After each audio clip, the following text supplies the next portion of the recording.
Hello YouTube and welcome to my Alice in Chains retrospective video. In this video we'll be covering all of Alice in Chains uh, albums.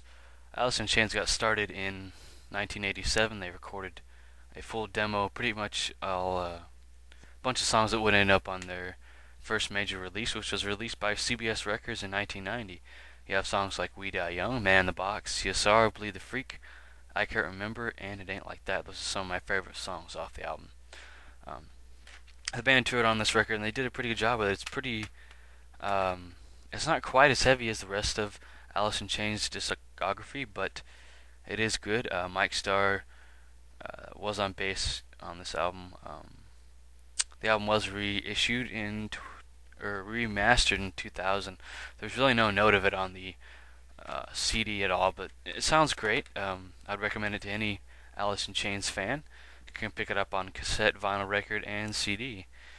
I recommend you pick it up on CD, or if you can find the vinyl record, which is I don't think they reissued that record. I guess it just wasn't popular enough back then. But overall, awesome record. Can't say there's anything wrong with it at all. It also yielded 2 videos, both of which are on a DVD, which I'll talk about here in a second. Here is Alice in Chains and their humble beginnings in the 80s. So that's cool. 1992 saw the band release Sap. You have songs like Got Me Wrong, Right Turn, Am I Inside, and Brother, which was a great song. One of the members of Heart are actually on this record. This record, we didn't see any videos from it though. There's no videos made. There's fan-made videos out there, but it's recently been bundled with Jar of Flies on record. It was originally bundled with that record back in the 90s. The vinyl record is it's a little expensive. It's 40-50 bucks if you get it through Amazon, or you can also get it on Best Buy. But very solid album, or EP. Musicianship is great, and Chris Cornell actually appears in the album as well in a few songs. So that's cool. 1993, we saw the band release Dirt. Or 1992 rather. Sorry. We have songs like Them Bones, Damn That River. Sorry. Rain When I Die, Down in a Hole, Sick Man, Rooster, Junkhead, Dirt, Godsmack, Hate to Feel, Anger, and Wood. All which these songs are all badass songs. We did get 2 videos out of this, which was Wood and Rooster, both of which are amazing songs. The whole record is just an amazing record. I can listen to every single song on it. The subject of this record is drug addiction. Alice in Chains really did take the record seriously. They would mostly goof around when, like, in interviews or when they're on TV or just around each other in general back then. And but they took their music seriously. They would talk about topics that were very serious. And there was one way to get out their frustrations through the music. So that's Lane's wife, Demir, or girlfriend. They got engaged and never get married, though. That's very unfortunate that happened. She passed away in 1996 of a heart problem, which is unfortunate.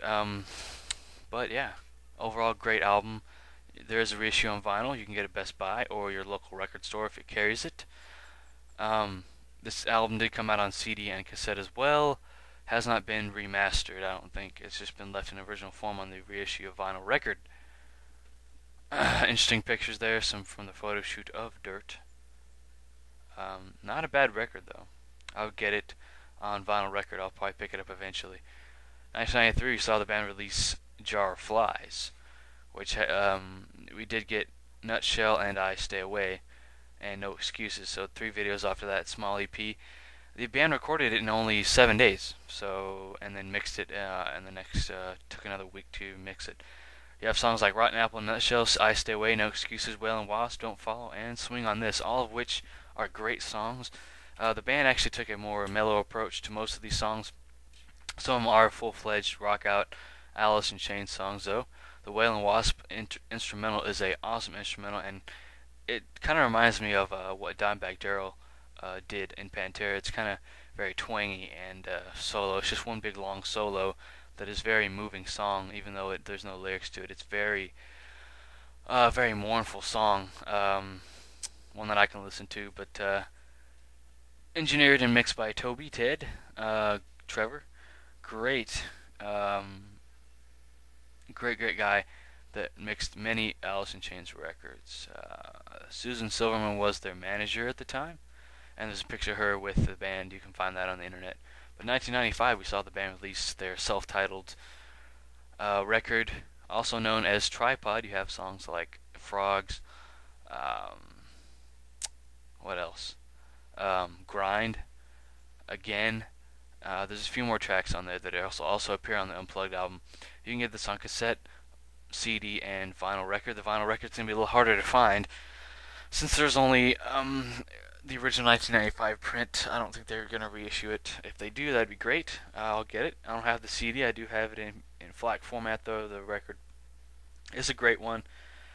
The dog in the photo cover is actually real there, and if you get this album, you'll probably only be able to get it in the booklet itself is actually white, and you have to get a green case because I don't think they have green cases on sale anymore unless you buy the album used, which then you can find it that way.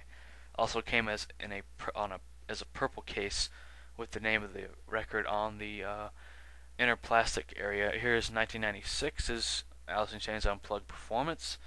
This is the album cover and DVD cover. You can get it on DVD and CD in one package, or you can get the standalone CD and DVD.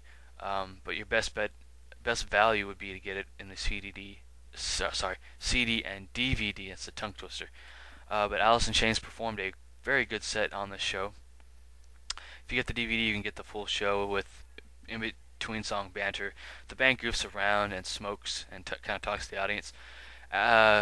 Unfortunately, Lane looks very gaunt in this performance. He's very green in the color of his skin. He looks tired. He's actually under the influence of heroin.